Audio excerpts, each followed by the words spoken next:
Good morning, सुबह खैर। तो आज हम बहुत सारे काम करने वाले हैं बेसिकली अपने गार्डन में। अब ये देख सकते हैं, ये वो मजदूरी है जो सभी गार्डनर्स करते हैं। अगर आप गमलों में पौधे लगाते हैं तब भी आपको मुख्तलिफ किस्म का काम करना पड़ता है। तो आज का वीडियो बहुत ज़्यादा स्पेशल है सभी गार्डनर्स के लिए, सभी क्रिएटर के लिए।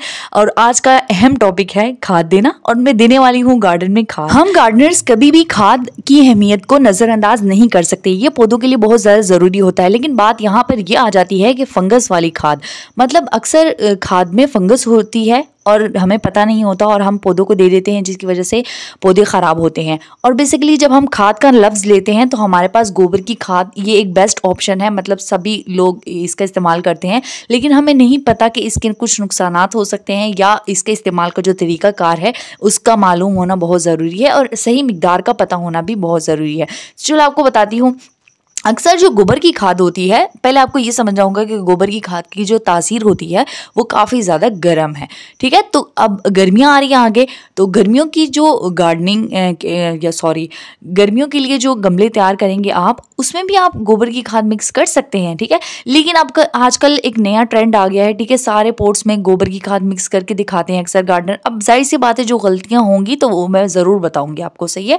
मैं झूठी बात या गलत बात नहीं कर सकती, और मैं आपके पौधे नहीं ख़राब कर सकती। तो अक्सर ये जो ट्रेंड निकला है पूरी खाद मिक्स करने का, तो बेसिकली ये जो है ना बहुत ज़्यादा गलत है। ऐसा करने से बहुत ज़्यादा खाद हो जाती है पौधे में, ठीक है।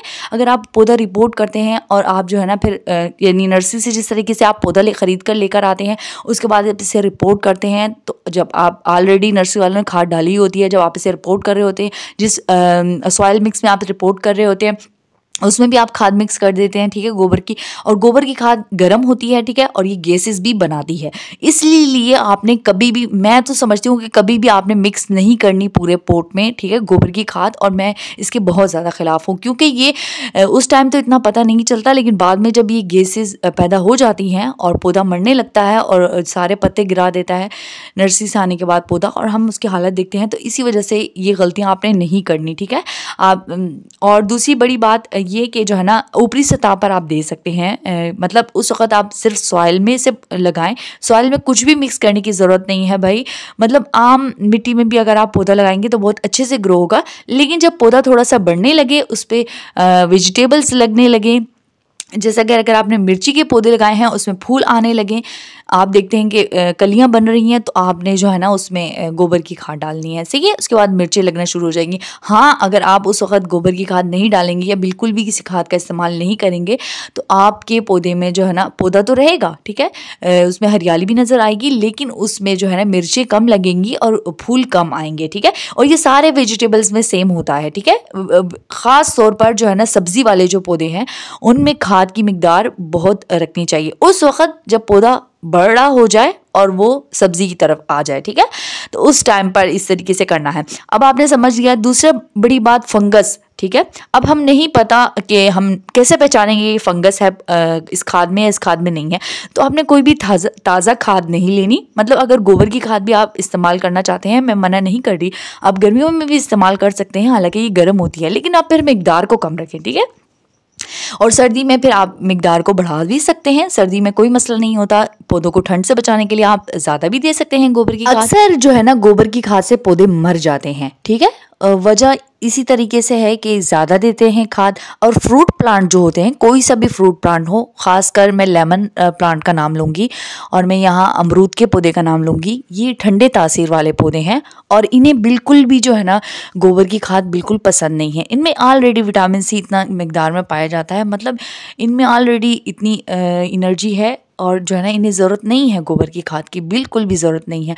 लेकिन अब बात यहाँ पर वही आ जाती है कि घर में हम लोग फिर वो जो फर्टिलाइज़र वगैरह बनाने की कोशिशें करते हैं। अब मैं आ गई हूँ इसकी तरफ कि जो है ना जो बोतलों में, ठीक है, मुख्तलिफ़ किस्म के फर्टिलाइज़र बनाए जाते हैं, ठीक है। आजकल वो भी बहुत ज़्यादा ट्रेंड है, सभी लोग दिखा रहे होते हैं गार्डनर्स, ठीक है, किचन कंपोस्ट खाद बनाने का तरीके के बारे में बता रहे होते हैं।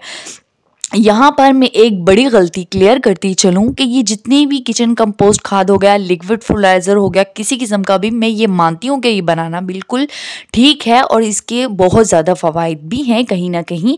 लेकिन अगर इसमें स्मेल है, ठीक है, अगर आप बनाते हैं कोई भी किचन कंपोस्ट खाद, ठीक है, या लिक्विड फर्टिलाइजर और इससे स्मेल आ रही है जो भी चीज़ आपने बनाई है, तो उसे आपने पौधों को नहीं देना जब तक कि उसमें से बदबू खत्म ना हो जाए। याद रखें जिस चीज़ से भी बदबू आती है उसमें बैक्टीरिया की काफ़ी मिकदार होती है। घर पर बनाई हुई खादों में बैक्टीरिया को ख़त्म करने के लिए धूप बेहतरीन होती है, लिहाजा आप खाद को पहले धूप लगाएं अच्छे खासे तरीके से, या जो आपने बनाए हैं उन्हें धूप लगाएं और उसके बाद इसे पौधों को दें। कोई भी गंदी चीज़ पौधों के लिए अच्छी नहीं होती, लिहाजा आपने कभी भी कोई भी गलत चीज़ नहीं देनी पौधों को। आई होप कि आप समझ गए होंगे। वीडियो अच्छी लगी हो तो प्लीज़ वीडियो को लाइक और शेयर ज़रूर कीजिएगा और चैनल को ज़रूर सब्सक्राइब कर लें। नेक्स्ट वीडियो के लिए अल्लाह हाफिज़।